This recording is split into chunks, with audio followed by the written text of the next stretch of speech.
Assalamualaikum warahmatullahi wabarakatuh. Jumpa lagi bersama saya Habib Hussein di channel Guntur Mara. Hari ini kita berada di Masjid Polda Aceh. Nah, ini bagian depan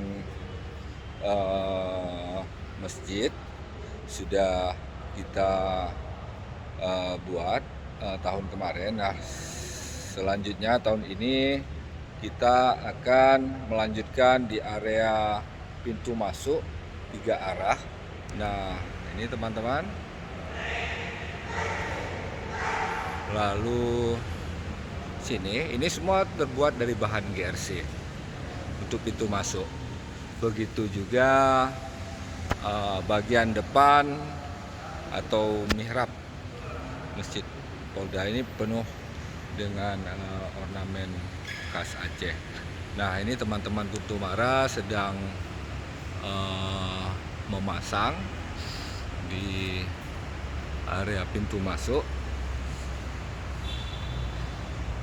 Nampak nggak ya? Nah, ini dia. GRC-nya full dan sangat detail sekali dengan ornamentasi Aceh digabung dengan Islamic ornamentasi. Nah, ini juga bisa kita lihat perpaduan antara PL dengan GRC. Ini teman-teman sedang memasang tiang, kaki tiang. Ini dia finishing.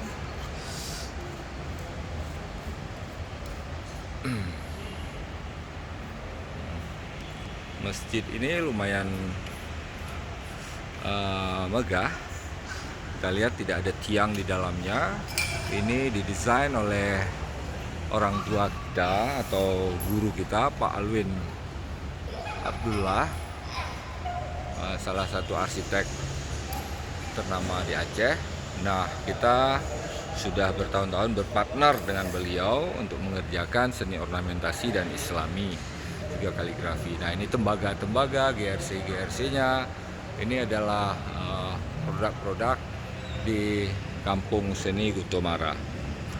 Nah, ini juga perpaduan resin.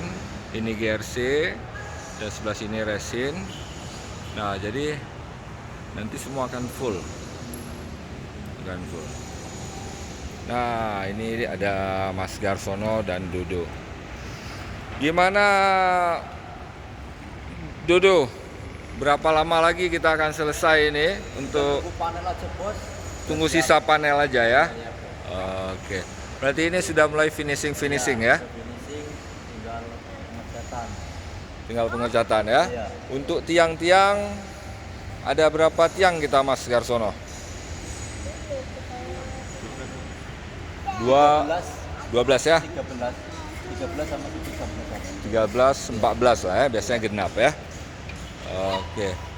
Mudah-mudahan dengan sentuhan dari seniman-seniman Guntur Mara, masjid-masjid dapat lebih indah sehingga jamaah dapat khusyuk di dalamnya, dapat menikmati adem, tenang, dan teduh. Dan nilai-nilai arsitek Islamik, nilai-nilai sufistik, ornamentasi Islam juga bisa terpancar di dalam masjid ini. Demikian teman-teman, apabila ingin mengindahkan masjid, ingat Guntur Mara. Jangan lupa subscribe dan mohon diberi komentar-komentar kepada kami, masukan-masukan yang baik tentunya untuk membangun dan terus kita indahkan dunia ini. Terima kasih. Assalamualaikum warahmatullahi wabarakatuh.